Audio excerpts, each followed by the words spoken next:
இது record dance போட்டு ஆடுற கூட்டம் கிடையாது. நாங்க அதை ரசிக்கிறவங்களும் கிடையாது. துணை முதல்வருக்கு பிறந்த நாள் கொண்டாடினாங்க. அந்த பிறந்த நாள்ல கலை நிகழ்ச்சி நடத்துறவங்க வந்தாங்கம்மா. அது அவங்க ட்ரெஸ் கோட், அதை பத்தி நான் எதுவுமே சொல்ல வரல. அமைச்சர் பெரிய கருப்பசாமி, ஹை இந்த பக்கம் ஒண்ணுமே தெரியல. என்ன தெரியணும் உனக்கு? எனக்கு ஒண்ணு புரியலையா? என்ன தெரியணும் உனக்கு? இது என்னது இது? இது ஒரு கட்சி இல்ல?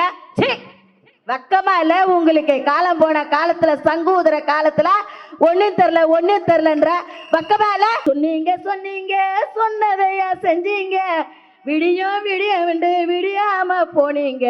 நடந்தா நடையழக, பேசுனா பேசிட்ட, சிரிச்சா சிரிப்பழக. எங்க தளபதி தான், எங்க தளபதி அவர் தாவேக்காவின் தலைவர். எங்க தளபதி அவர் 2026 முதல்வர். 5000 ரூபாய் கொடுத்திருக்கிறேன், ஓட்டை வாங்கி விடுவேன்.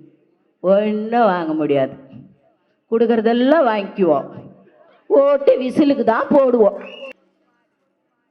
அவரு தன்னுடைய மண்டபத்தை இடித்து விட்டார்கள், அநியாயம் பண்ணி விட்டார்கள், அராஜகம் செய்து விட்டார்கள், வாழ்வாதாரம் போய்விட்டது, இப்படி ஒரு தர்ம நியாயம் இல்லாமல் செய்து விட்டார்களே என்று பொங்கி எழுந்து, நமக்கே இவ்வளவு நிலைமைன்னா மக்களுக்கு எவ்வளவு நிலைமைன்னு யோசிச்சுதான் தேசிய முன்னேற்ற கழகத்தையே அவர் ஏற்படுத்தினாரு கேப்டன் விஜயகாந்த் அண்ணன். அந்த வடிவேலு என்ன சொன்னார்னு உங்களுக்கு ஒரு ஞாபகப்படுத்துறேன். கப்பலை கடலிலே ஓட்டிக்கொண்டு செல்கிறவன் தான் கேப்டன், எந்நேர தண்ணியில இருக்கிறவன் கேப்டன் இல்ல அப்படின்னு கேவலப்படுத்தினார். இப்ப ஒருத்தன் ஜெயிலுக்கு போனால தேவையில்லாம வாயை கொடுத்து எல்லாத்தையும் புண்ணாக்கின சிவாஜி கிருஷ்ண மூர்த்தி, அவன் என்ன சொன்னா, பஜாரி முண்டை இந்த அம்மா வாயப்பாரு பல்லப்பாரு, இங்க வா நீ வருவியா நீ அப்படின்னு பேசினான். பேச விட்டு வேடிக்கை பார்த்தவர்கள் இந்த திமுக காரங்க. இன்னைக்கு அந்த அம்மா ஒரே ஒரு ராஜ்யசபா சீட்டுக்காக, தளபதி இந்த தொண்டர் நானு, எனக்கே இவ்வளவு கஷ்டமா இருக்க, அந்த தேசிய முன்னேற்ற திராவிட கழகத்தில் இருக்கிற அந்த தம்பிகளுக்கும் தங்கைகளுக்கும் அண்ணன்களுக்கும் எவ்வளவு மன வேதனை இருக்கும். கேட்டா எல்லாரும் பேச்சு கேட்டுதான் நான் பண்ணேன். என்ன பேச்சு கேட்டு பண்ணேன்? பழம் நழுவி பாலில் விழுந்ததாம், பழம் நழுவி பாய்சனில் விழுந்தது. திரையில் ஆடுபவர்கள் எல்லாம் ஆடுகாலிகள் இல்லை, தரையில் இறங்கி அடிக்கணும். நான் உன்னை அப்பவே கூப்பிட்டேன் ஆலந்தூர்ல, வா இறங்கி ஆடலாம், நான் ரெடி, தார தப்பட்ட பறைசைக்கு நான் ஆட ரெடி, நீ ரெடியா? நடப்பது இளைஞரணி திமுகவின் மாநாடு. அந்த பிள்ளைகள் கையிலே மொபைல். என்ன தெரியுமா? உங்க விஜய் உயிரென வரனா, உங்க விஜய் உயிரென வரனான்னு பிள்ளைங்க திமுக மாநாட்டில பின்னால உக்காந்துக்கின.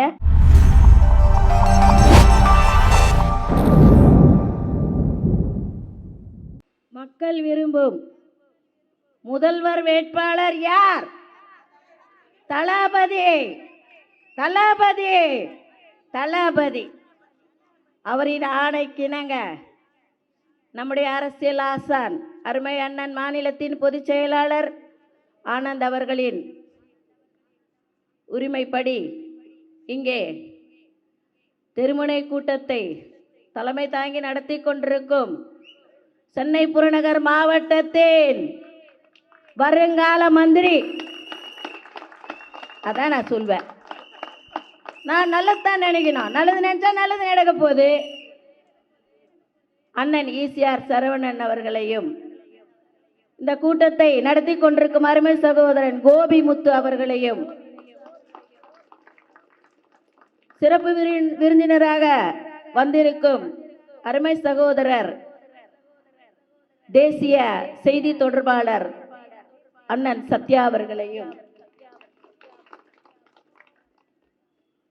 சட்ட வல்லுநர் மேகப்பிரியன் அவர்களையும், எனக்கு முன்னால் உரை நிகழ்த்திய அண்ணன் ஜெய் அவர்களையும், அண்ணன் நாராயணன் அவர்களை எப்ப பாரு விட்டுடுற, அது என்னன்னே எனக்கே தெரியல. அது கவலையாயிடுது வீட்டுக்கு போனா.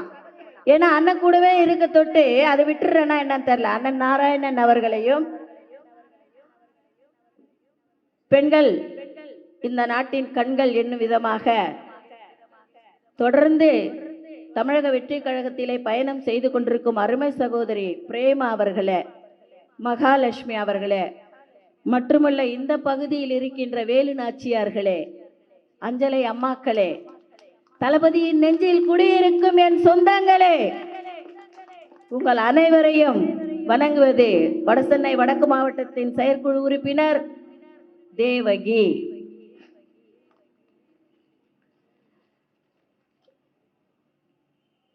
அதாவது நான் ஃபர்ஸ்ட்லேயே வந்துட்டேன், முதல்ல வந்துட்டேன். வந்து உட்கார்ந்து அப்படியே ஒரு பார்வை பார்க்கும்பொழுது அருமையான ஒரு மேடை அமைப்பு. தளபதியின் கையிலே வெற்றி சின்னம் விசில், இந்த பக்கம் மேலே மூவர்ண கொடி பறக்கின்றது, வெற்றி கொடி பறக்கின்றது. தளபதி என் நெஞ்சில் குடியிருக்கும் மக்களே என்கிறார்.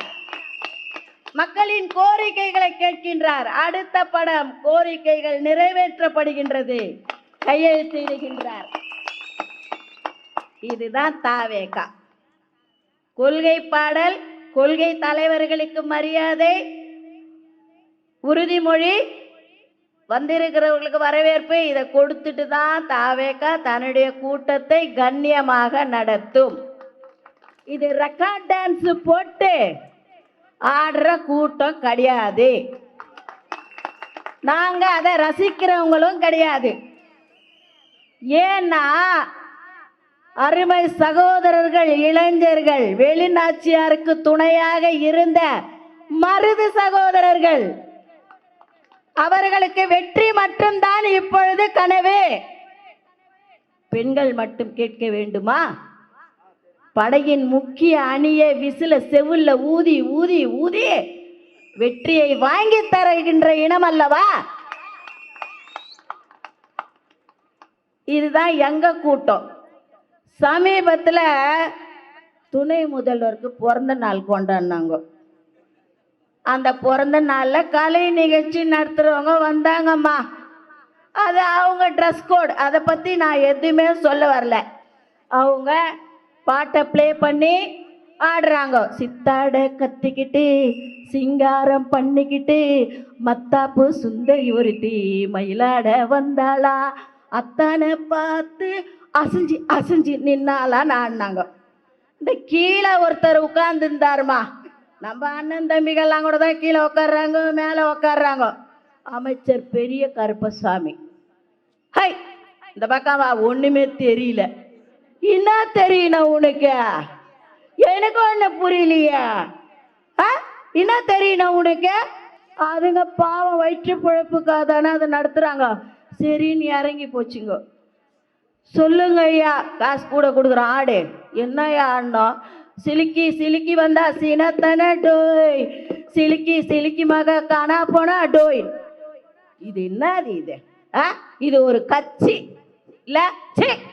வெக்கமா இல்ல உங்களுக்கு? காலம் போன காலத்துல, சங்கூதுற காலத்துல ஒன்னும் தெரியலன்ற வெக்கமா இல்ல? பெண்கள் தானே உட்கார்ந்து இருக்கிறாங்க அங்கேயா. எப்படி இதெல்லாம் சிந்தனை வருது உங்களுக்கு? ஒண்ணுமே புரியலையே எனக்கு. மானங்கட்ட கட்சி. அந்த முதல்வரை பார்த்து நான் ஒரு கேள்வி கேட்கிறேன். தாவேகாவின் சாமானிய பெண் தேவகியின் கேள்வி. சொன்னீங்க சொன்னீங்க சொன்னதையா செஞ்சீங்க, சொன்னீங்க சொன்னீங்க சொன்னதையா செஞ்சீங்க, விடியும் விடியும் விடியாம போனீங்க, விடியும் விடியும் விடியாம போனீங்க. உங்களுடன் ஸ்டாலின் எங்க போனாரு?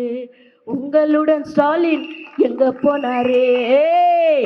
எங்க தலைவரை பாரு. நடந்தா நடையழக, பேசுனா பேச்சழக. நடந்தா நடையழக, பேசுனா பேசுக, சிரிச்சா சிரிப்பழக. எங்க தளபதி தான், எங்க தளபதி. அவர் தாவேகாவின் தலைவர். எங்க தளபதி அவர் 2026 முதல்வர்.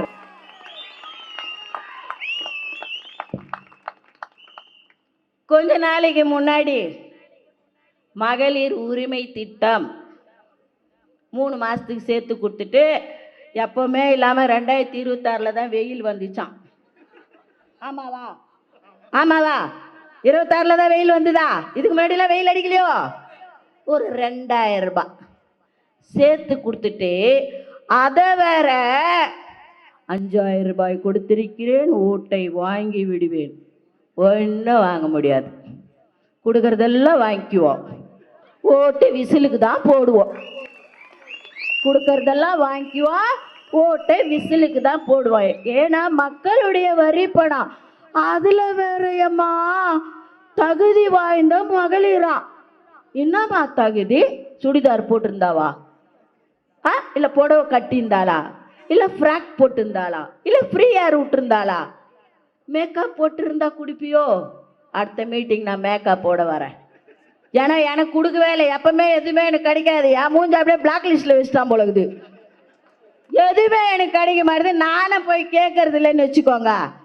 இந்த மகளிர் உரிமை தொகை, கூடுதலான 2000 ரூபாய், கூடுதலான ஒரு லேப்டாப் கொடுப்பது எதற்கே? தேர்தல் நெருங்கி விட்டது. பயம் தொடையை நடுங்க செய்து விட்டது.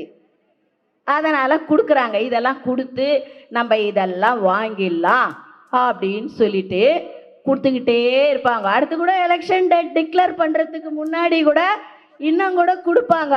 வானான்னு சொல்லாதீங்கம்மா, வாங்கிக்கிங்க, நம்ம பணம் தானே அது, அவர் வீட்டு காசு கிடையாது. இந்த பணத்தை கொடுக்கும் போது எனக்கு வரலாற்றிலே ஒரு சம்பவம் நினைவுக்கு வருகிறது. ஹிட்லர் என்ற ஒரு கொடுங்கோலன் ஜெர்மனியை ஆட்சி செய்து கொண்டிருக்கிறான். ஒரு நாள் அவன் கோழியின் கழுத்தை பிடித்து கொண்டு அரசவைக்கு வருகிறான். கோழியின் ரெக்கைகளை ஒன்று ஒன்றாக பீத்து பீத்து போட்டுக்கொண்டே இருக்கிறான். கூட இருந்த மந்திரிங்க கேட்கிறாங்க, பாவங்க உயிர் வதப்படுது, விட்டுருங்க, உனக்கு அதெல்லாம் தெரியாதுன்னு சொல்லிட்டு எல்லா ரெக்கையும் பிச்சுட்டு கோழியை கீழே போட்டான். அந்த கோழி மரண பயத்தோடு அந்த கொடுங்கோலன் ஹிட்லரை பார்க்கின்றது. மூச்சு மட்டும் விட்டுட்டு இருக்கு, பசி வேற. அவன் கையில இருக்கிற சில தானியத்தை எடுத்து கோழிக்கு அருகே நீட்டுகிறான். கோழியும் வந்து அதை உண்ண தொடங்குகிறது. மந்திரிங்க கேட்குறாங்க, ஏங்க இவ்வளோ நேரம் அது ரெக்கெல்லாம் பிச்சு போட்டு கொடுங்கோன்மை பண்ணீங்க, ஆனால் நீங்கள் உணவு கொடுத்த உடனே அது வந்து எடுத்துக்குது எப்படிங்கன்னு கேட்டதுக்கு அந்த நாதாரி சொன்ன பதில் என்ன தெரியுமா? இவர்கள்தான் வாக்காளர்கள். 4.5 வருட காலம் நாம் செய்கின்ற கொடுமைகள் எல்லாம் மனதில் வைத்துக் கொள்வார்கள். கடைசி 6 மாதத்தில் நாம் இது போன்று சில உதவிகள் செய்யும் பொழுது அதை மறந்து விடுகிறார்கள் என்று சொன்னான். இந்த நிலை நமக்கு தேவையா? இந்த ஆட்சி நமக்கு தேவையா? சொல்லுங்க பாப்போம். ரொம்ப மனசு கஷ்டமா இருக்குது. எந்த துறை எடுத்தாலும் ஊழல். இந்த அமைச்சர் KN நேரு அவங்க ஒரு 1020 கோடின்னு சொல்றாங்க. நான் கணக்கு போட்டேன், அது கரெக்டா 2344 கோடி ஊழல். ஊரக உள்ளாட்சித்துறை கான்ட்ராக்டுக்கு இவ்வளவு பைசா, அப்பாயின்மெண்ட் போட இவ்வளவு பைசா, டிரான்ஸ்பர் கொடுக்கறதுக்கு இவ்வளவு பைசா, தனித்தனியா பொட்டி போட்டு வாங்கிட்டாரு. அதை நல்ல கவனிங்கம்மா. அமலாக்கத்துறை கண்டுபிடித்து கடிதம் கொடுத்திருக்கிறது, இவர் இவ்வளவு ஊழல் செய்திருக்கிறார், இவரை கைது செய்யுங்கள், பதவி நீக்கம் செய்யுங்கள் என்று சொல்லி இன்ன வரைக்கும் ஒண்ணு கூட செய்யல. மீண்டும் உச்ச நீதிமன்றத்தின் உயர் நீதிமன்றத்தின் கடிதம் கொடுக்கப்பட்டிருக்கிறது தமிழக அரசுக்கு. செய்ய மாட்டாங்க. ஏன் தெரியுமா? இவர் குடிமை அவர் கையில, அவர் குடிமை இவர் கையில. இவரை போட்டு இழுத்தா இவருடைய கதையெல்லாம் வெளியே வரும். எப்படி சொல்லுங்க பாப்போம். இதுதான் இந்த திராவிட முன்னேற்ற கழகத்தினுடைய அவல நிலை. புரிந்து கொள்ளுங்கள் மக்களே. நம்ம தான் கஷ்டப்படுற ஓட்டை இவங்களுக்கு போட்டுட்டு நம்ம தான் கஷ்டப்படுறோம். இந்த நிலை மாறணும்னா நம்ம எந்த சின்னத்துக்கு வாக்களிக்கணும்? விசில் எந்த சின்னத்துக்கு வாக்களிக்கணும்? விசில். இப்ப சமீபத்துல ரொம்ப மனசு கஷ்டமான செய்தி இது.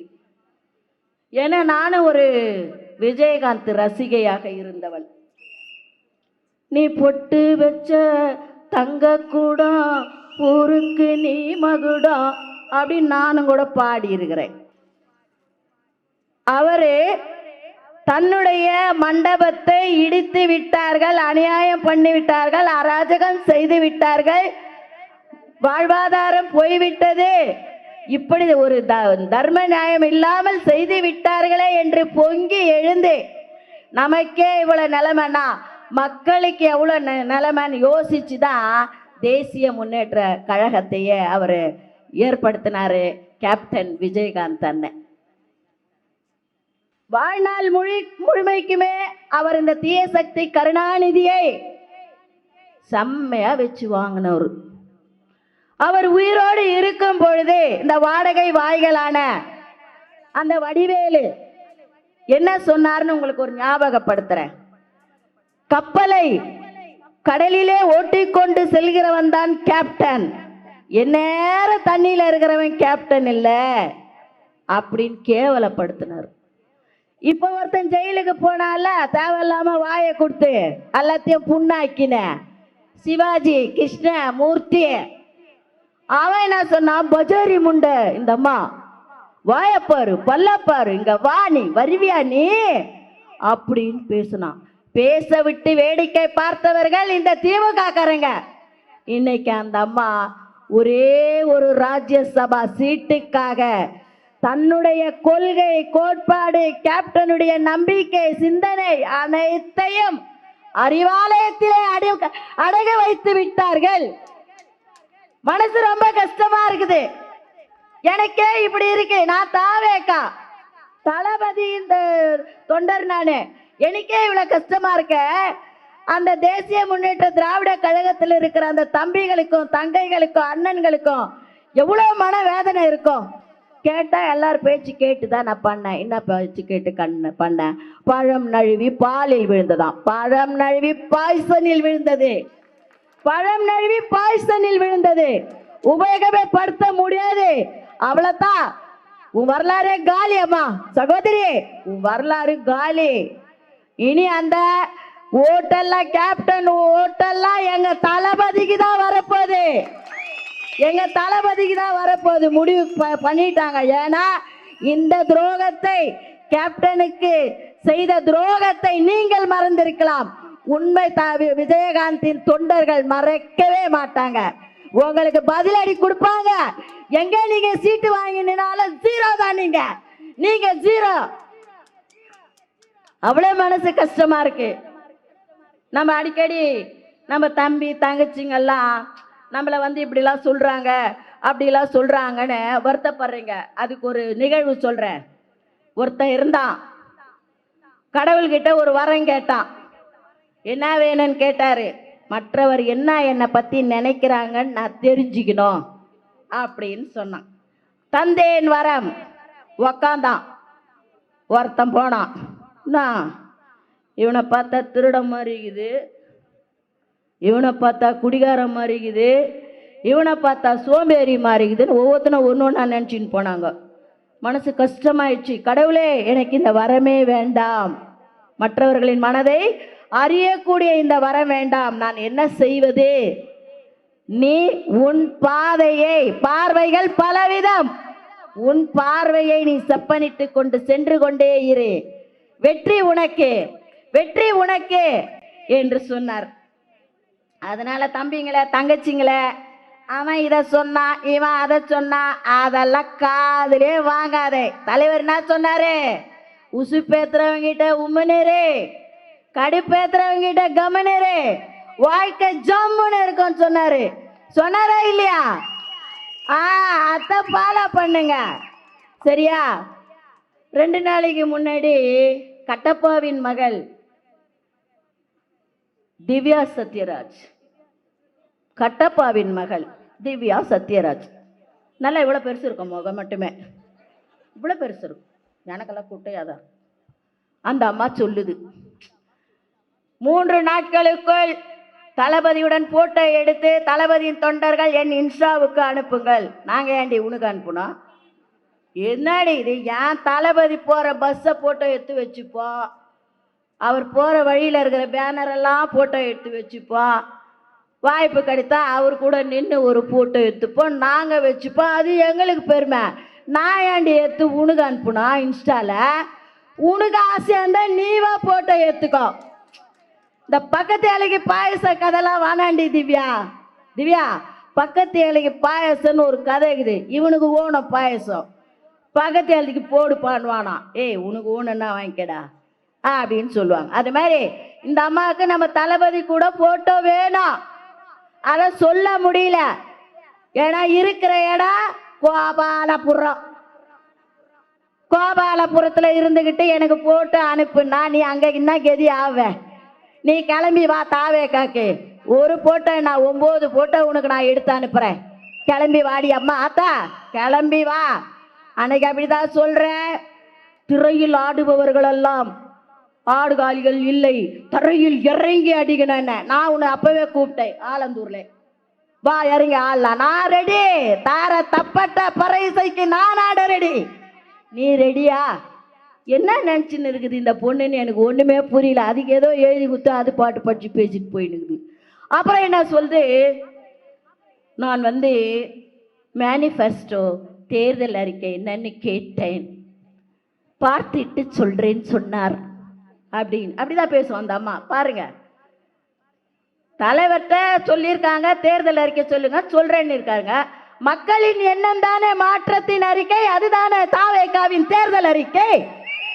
தாவேகாவின் தேர்தல் அறிக்கை எது? மக்கள் கிட்ட போயிட்டு என்ன சொல்றாங்க, எது வேணும், எது தேவையில்லை, எது அவசியம், எது அத்தியாவசியம், என்ன விலை வேணும், என்னென்ன உங்களுக்கு தேவைன்றதை கேட்டு அறியறதுக்கு தானே குழுக்கள் இல்லங்கள் தோறும் நகரங்கள் தோறும் சென்று கொண்டிருக்கிறது.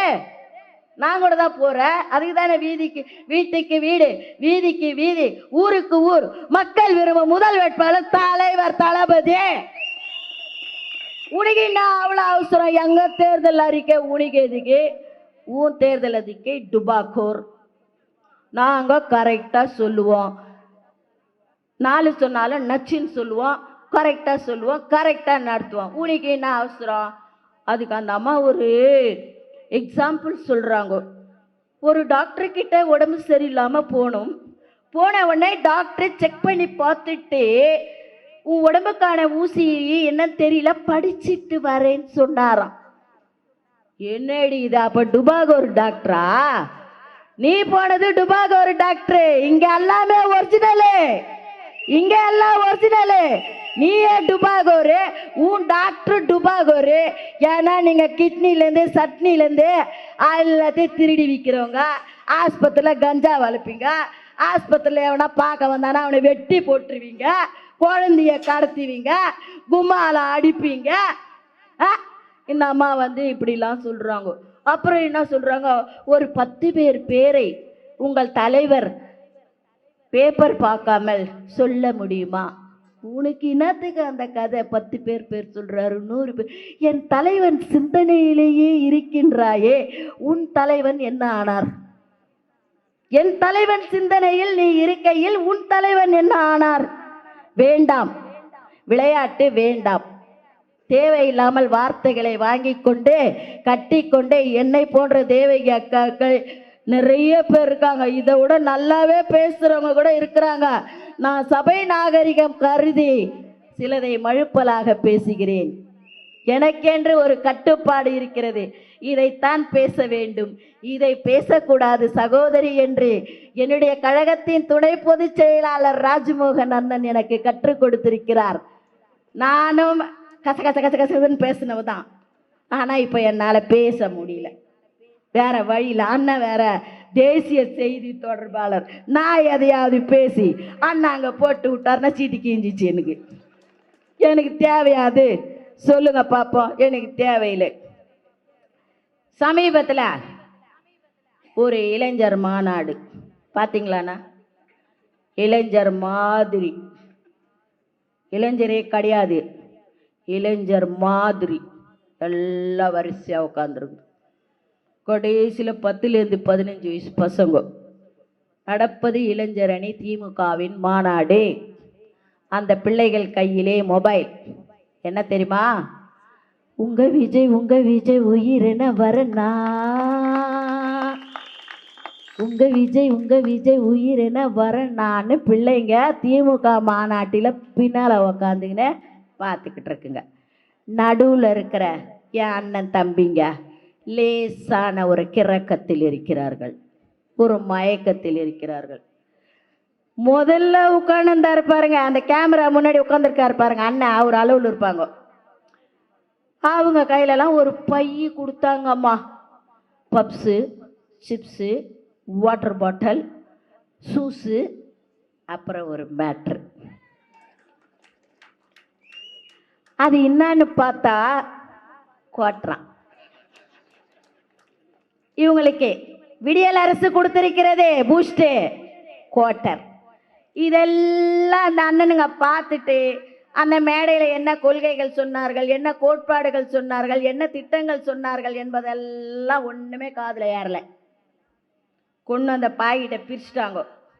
பையை திறந்து பார்த்தார்கள். அங்கே ஒருத்தர் உற்சாகமாக பேசி கொண்டிருக்கிறார், விடியல் அரசை பற்றி, உடான்ஸை பற்றி பேசிக்கிட்டு இருக்கார். இவர் இந்த பையை பிரித்து சோகமாக பார்க்கிறார். 200 ரூபாய் பாக்கெட்டில் இருக்கிறது. பையில் என்ன இருக்கிறது? ஆஹா பார்த்துட்டார். பார்த்த உடனே எங்க அண்ணனுக்கு வந்த குஷி இருக்கு பாரு. தெய்வமே தெய்வமே கண்டு கொண்டேன் உன்னையே தேடினேன் தேடினேன் அப்படின்னு பாடினார். பாடிட்டு கட்ட கட்ட கட கடன்னு சாப்பிட்டாரு. முடிச்சிட்டு நிமிந்து பார்த்தாரு. தீய சக்தி ஸ்டாலினுடைய படம், தமிழக முதல்வர் ஸ்டாலின் படம். இந்த பாட்டிலை கையில் வைத்துக்கொண்டு, உண்மை கையில் வைத்துக்கொண்டு, அந்த தீய சக்தியின் ப்ராடக்டா நீ போடா போ அப்படின்னு விசிறி போட்டார். காசுக்கு காசு, சரக்குக்கு சரக்கு, பொட்டலத்துக்கு பொட்டலம், ஆட்டத்துக்கு ஆட்டம், பாட்டத்துக்கு பாட்டம். இதுதான் திமுகவின் நிலைப்பாடு. இவங்க எங்க மக்களை பத்தி நினைக்க போறாங்க சொல்லுங்க? அவங்க நினைச்சுக்கிட்டாங்க நம்ம வந்துருவோம். அந்த ஒரு படத்துல அவர் சரியா எனக்கு ஞாபகம் இல்லை, வரோம் ஆனா வராது, வரோம் ஆனா வராது. நமது சின்னம், நமது சின்னம். ஒரு வாட்டி விசில் அடிப்போமா? நமது சின்னம் வெற்றி சின்னம், மக்கள் சின்னம், மக்கள் சின்னம் விசில். அதனால இந்த நாராயணன் தான் அடிக்கடி சொல்லுவார், மறந்து விடாதீர்கள், மறந்தும் இருந்து விடாதீர்கள். அது எப்படி மறக்கக்கூடியதா நம்ம சின்னம். இவங்க அது அண்ணன் கூட, மாவட்ட அண்ணன் பேசும்போது கூட சொன்னாங்க, விசில் எடுத்துன்னு போறாங்களான்னு பார்த்து அதை இது பண்றாங்க. விசிலை மடக்கலாம், விசிலின் ஓசையை மடக்க முடியுமா? அந்த ஓசையை கடத்த முடியுமா? தென்றலை அனுபவிக்கலாம், சூறாவளியை அனுபவிக்க முடியுமா? காற்றை கடக்க முடியுமா? எங்கும் விசில், எதிலும் விசில், உண்மை விசில், உழைப்பு whistle. Whistle whistle whistle whistle whistle போடு, சத்தம் கேட்கல, விசில் விசில் விசில் விசில் விசில போடு, விசில் விசில் விசில். 2026 நடைபெற போகின்ற இந்த சட்டமன்ற தேர்தலிலே என்னுடைய அருமை சகோதரர், இந்த மாவட்ட கழகத்தின் செயலாளர் ஈசிஆர் அண்ணன் அவர்களுக்கு சீட்டு கிடைக்கும். வரலாறு காணாத வெற்றியை அவர் பெறுவார். எதிர்த்து நிற்பவனை விட அதிகப்படியான வாக்கு வித்தியாசத்தில் அண்ணன் வெற்றி பெறுவார். ஏன்னா கூட இருக்கிறவங்க எல்லாம் நல்லா இருக்கணும்னு நினைக்கிற ஒரு மாவரு, அதனால அவர் ஆட்டோமேட்டிக்கா நல்லா தான் இருப்பார். அவர் அப்படி எம்எல்ஏவாக வரும்போது என்னுடைய விருப்பம் இந்த மேடையிலே தெரிவித்து விடுகிறேன், அறநிலைத்துறை அமைச்சராக அவர் வர வேண்டும் என்பது என்னுடைய ஆசை.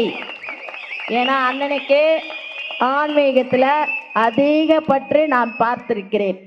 ஏனென்றால் திருடு போன பொருட்களை மீட்க வேண்டும், களவாடப்பட்ட சிலைகளை மீட்க வேண்டும், இடங்களையும் மீட்க வேண்டும். அண்ணன் தலைமையில் அது நடக்கும் பொழுது நானும் உடன் செல்வேன், நானும் உடன் செல்வேன். எங்கெங்க என்னென்ன போச்சுன்னு சொல்லணும்ல. அன்னை குப்பியவா இருக்கிறனோ இல்லையோ, ஒரு ஓயவாது இருந்துட்டு போறேன். என்னண்ணா ஓகேவா? இந்த ஒரு பாட்டு ஒன்று வரும், நம்ம எண்ணம் தான் சொல் செயல் வாக்கு, உள்ளுறுதி காண்பதுதான் பூமியிலே உன்னுயரம், எண்ணம் செயலாகிவிட்டால் எல்லாமே தேடி வரும், உண்மை வழி நீ நடந்து போவதுதான் வாழ்வினரம், அன்பின் கொடி ஏற்றி வைக்க துணை சேரும் கோடிக்கர், தேடல் இல்லாமல் உயிர் உண்டோ சொல்லம்மா, எல்லாம் உன்னுள்ளே அதை தேடு கண்ணம்மா. நமது சின்னம், நமது சின்னம் வெற்றி சின்னம், வெற்றி சின்னம், கோட்டையை பிடிக்க போகும் சின்னம். நமது முதல்வர், நமது முதல்வர் தளபதி, தளபதி, தளபதி என்று சொல்லி பேச வாய்ப்பளித்த மாவட்ட கழகத்திற்கும் என்னை இங்கு அனுப்பி வைத்த என்னுடைய வடசென்னை வடக்கு மாவட்டத்தின் செயலாளர் தளபதி சிவா அவர்களுக்கும் உங்களுக்கும் விழா கமிட்டிக்கும் நன்றி பாராட்டி இடம் சார்கிறேன். நன்றி, வணக்கம். போடு விசில. அக்கா அவர்களுக்கு சால்வை அணிவித்து அவரை கௌரவப்படுத்துவோம். அக்கா சொன்னாங்க, இப்போ நம்ம கேப்டன் அண்ணன் விஜயகாந்த் பத்தி, அவரை பத்தி சொல்லணும்னா ஒரே ஒரு பாட்டு தான், என்றைக்கும் இன்றைக்கும். கேப்டன் விஜயகாந்த் அவர்கள் தளபதி அவர்கள் பக்கத்துல தான், செந்தூர பாண்டியோட தம்பி தான் நம்ம தமிழக வெற்றி கழகத்தின் தலைவர் தளபதி விஜய் அண்ணா. கேப்டன் விட்டுட்டு போன எல்லாத்தையும், கேப்டன் எதெல்லாம் மக்களுக்கு செய்யணும்னு நினைச்சாரோ அது எல்லாத்தையும் இந்த தமிழக வெற்றி கழகத்தின் தலைவர் செந்தூர பாண்டியின் தம்பி எங்கள் தலைவர் விஜய் அண்ணா அவர்கள் செய்வார், செய்வார், செய்வார். இது கண்டிப்பா நடக்கும். அதனால மக்களே, அக்கா சொன்னாங்க, அதை நான் கொஞ்சம் கரெக்டா சொல்லிடுறேன். மக்களே, மறந்து விடாதீர்கள், மறந்தும் இருந்து விடாதீர்கள். நீங்கள் வாக்களிக்க வேண்டிய சின்னம் விசில், விசில், விசில்.